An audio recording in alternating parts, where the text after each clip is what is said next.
안녕하세요. 한몸TV입니다.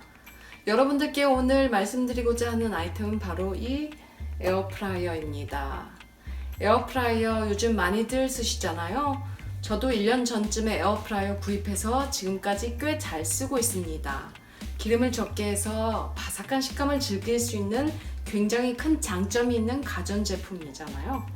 그런데 마냥 장점만 있는 게 아니더라고요. 그래서 제가 사용자 입장에서 이런 점은 불편하더라, 이렇게 쓰면 더 잘 쓸 수 있겠구나 하는 점들을 여러분들께 알려드리고자 합니다. 에어프라이어 이렇게 생겼습니다. 브랜드마다 약간씩 다르겠지만 기본은 같습니다. 겉에서 보이는 이 큰 본체가 있고요. 바스켓이 분리가 됩니다. 바스켓은 외부와 내부가 분리가 되고요. 그리고 내부 바스켓이 약간 떠 있습니다. 바스켓 사이에 공간이 있어요. 본체를 보시면 이 위쪽에 디지털일 수도 있고 다이얼일 수도 있는데요. 타이머와 온도를 설정할 수 있는 액정 패널이 있습니다. 안쪽 내부를 볼까요? 이 위쪽으로 이렇게 열선이 있고요. 열선 안쪽으로는 이렇게 돌아가는 팬이 있습니다. 그래서 외부에서 전원을 받아서 이 열선이 뜨거워지면 더워진 공기를 이 안쪽의 팬이 돌아가면서 순환시켜서 음식을 골고루 조리하는 그런 원리입니다. 이 에어프라이어 사용하실 때 주의할 점 크게 4가지입니다. 첫째, 전자파가 대량으로 방출됩니다. 얼마 전 뉴스를 보고 깜짝 놀랐어요. 에어프라이어가 전자레인지에 무려 40배나 되는 전자파를 방출한다고 합니다. 전자제품에 둘러싸여서 살고 있는 현대인들은 피할 수 없는 전자파. 그렇지만 이 정도 수치를 접하고 나니 걱정될 수밖에요. 두 번째, 음식물을 이 바스켓 안에 충분히 가득 넣으면 조리가 잘 안 됩니다. 일부 홈쇼핑 TV 광고를 보면 이렇게 음식물을 가득 담아서 집어넣었다가 꺼내면 아주 먹음직스럽게 노릇노릇하게 요리가 돼서 나오는데요. 절대 그렇게 안 됩니다. 세 번째, 사용 설명서에 따르면 흔들어주면 골고루 익습니다 라고 나오는데요. 실제로 조리 중에 흔들어 보면 음식의 덜 익은 부위가 위로 잘 안 올라옵니다. 효과가 별로 없더라고요. 네 번째, 보시다시피 음식물 닿는 부분에 구멍이 많아서 세척이 굉장히 불편할 수 있어요.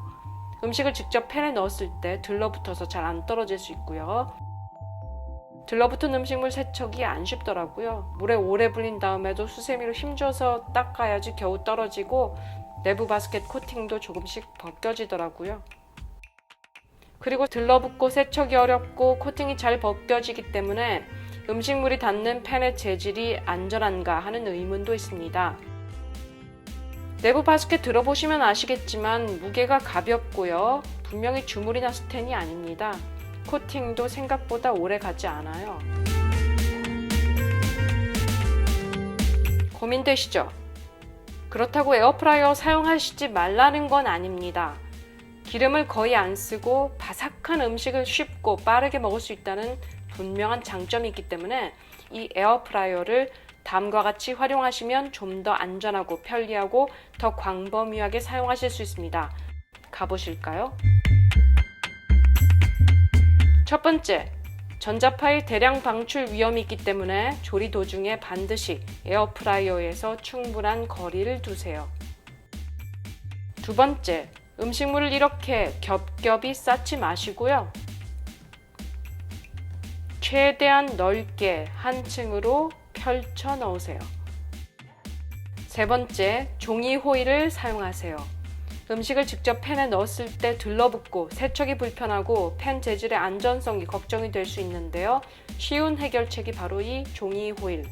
특히 종이 호일을 쓴 이후로 저는 예열을 거의 안 하고 있어요. 예열한 다음에 종이 호일과 음식을 넣을 때 화상 염려도 있고요. 또 금방 식더라고요. 조리 중에 열풍으로 호일이 날려서 음식물을 덮지 않도록 호일 크기를 팬 사이즈에 맞춰줘야 합니다. 내부 팬의 지름만큼 호일을 정사각형으로 자르고 2번 접어서 이렇게 잘라주시면 됩니다. 사이즈 맞죠? 이렇게 종이 호일을 바닥에 깔고 음식물을 펼쳐서 넣어주시면 닭기름이 나와도 내부 팬의 구멍에 음식물이 들러붙지 않아서 세척이 좀 더 쉽고요. 다 익은 다음에 이렇게 팬 바닥에 음식물이 들러붙지 않아서 쉽게 꺼낼 수 있어요. 네 번째, 기름을 음식 표면에 살짝 바르세요. 특히 시판되는 냉동식품을 조리할 때는 식용유를 살짝 바르면 식감도 맛도 훨씬 좋아집니다. 이때 위생장갑을 끼시고 식용유를 조금 붓고 음식물 앞뒤에 기름을 골고루 발라주시고요. 또는 오일용 소일과 집게를 이용하시면 됩니다. 우선 종이 호일 위에 음식을 넣고 그 위에 식용유를 살짝 뿌리시고 집게와 소를 써서 식용유를 골고루 바르시면 됩니다. 그리고 이렇게 음식을 펼쳐서 조리를 시작하시면 되고요. 다섯째, 조리하시다가 도중에 흔들지 마시고 이렇게 일일이 집게나 젓가락으로 뒤집어 주세요. 그래야 골고루 노릇노릇하게 익습니다. 예를 들어서 고구마 굽기, 쿠키 굽기, 약초 살균 소독, 멸치 볶음, 이런 에어프라이어 조리를 할 때 제가 맞췄던 온도와 조리 시간을 알려드릴게요. 예열 없이 바로 조리에 들어갔고요. 참고하세요. 고구마 굽기, 먼저 고구마를 흐르는 물에 씻고 에어프라이어에 넣어서 200도에서 앞에 15분, 중간에 꺼내서 뒤집고 15분 다시 구워주시면 이렇게 고구마가 잘 구워지고요. 5분 정도 더 구우시면 흔히 하는 맛있는 군고구마가 돼요. 쿠키 굽기, 빵보다는 쿠키가 에어프라이어에 잘 맞는 것 같아요. 150도에서 9분 돌리고요. 뒤집어서 6분 정도 더 구우시면 됩니다. 건강차 재료 소독을 위한 약초 건조, 끓는 물에서 1분 이내로 데쳐주시고요. 체에 받쳐서 물을 빼준 다음에 에어프라이어에 구멍이 있으니 팬 사이즈에 맞는 오븐용 용기를 넣고요.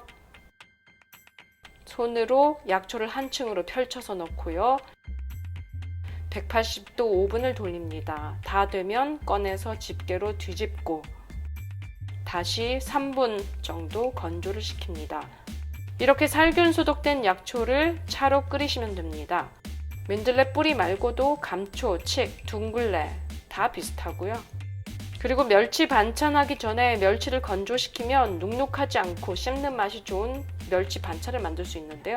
소주를 스텐 용기에 든 마른 멸치에 붓고요. 잘 섞어준 다음에 용기째 에어프라이어에 넣고 150도 5분 건조합니다. 물론 용기가 팬 안에 들어가는 사이즈여야 하겠죠? 다 되면 꺼내서 뒤집개로 아직 눅눅한 부분을 위로 가게 잘 뒤집고요. 다시 에어프라이어로 150도 3분. 그러면 이렇게 멸치가 뽀송하게 건조되어 있습니다. 이 상태 그대로 고추장 찍어 먹어도 맛있겠죠? 그 외에 아몬드, 호두, 땅콩 등 견과류를 말리거나 굽는 데도 좋고요. 전자레인지 대용으로 찬 음식물을 데필 때도 편리합니다. 물론 용기는 내열성 있는 용기를 사용하셔야 되겠고요. 지금까지 말씀드린 내용을 참조하셔서 에어프라이어를 잘 사용하시기 바랍니다. 끝까지 봐주셔서 감사합니다.